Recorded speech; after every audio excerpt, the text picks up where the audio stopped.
Singapore prides itself on its clean image. The government touts a zero-tolerance policy for corruption. This stance has attracted foreign investment and bolstered the nation's reputation on the world stage.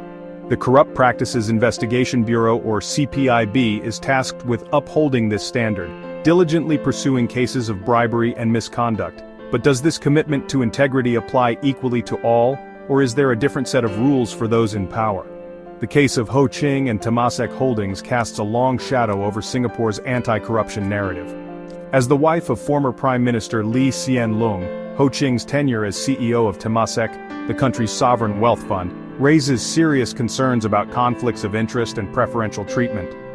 The lines between personal connections and professional decisions blur, leaving many to question the true extent of accountability within the highest echelons of Singaporean society. Ho Ching's appointment as CEO of Temasek in 2004 raised eyebrows from the outset. Her husband, Hsien Loong, was the finance minister at the time, the very ministry responsible for overseeing Temasek. This inherent conflict of interest was immediately apparent, with critics questioning the transparency and fairness of the selection process. Despite the potential for bias, the government maintained that Temasek operated independently, with Ho Ching's appointment based solely on merit. However, the close relationship between Ho Ching and the finance minister, coupled with the lack of public disclosure regarding her salary and Temasek's investment decisions, fueled public skepticism. The perception of nepotism and a lack of accountability took root, setting the stage for further controversy. In 2007, Temasek made a fateful investment in Merrill Lynch, the American investment bank, just months before the global financial crisis. This decision, approved by a board with close ties to the Lee family, would prove disastrous. As the crisis unfolded, Merrill Lynch's value plummeted, resulting in a staggering $4.6 billion loss for Temasek. The Merrill Lynch debacle sent shockwaves through Singapore. Questions swirled about the due diligence conducted by Temasek and the role of Ho Ching in the decision-making process.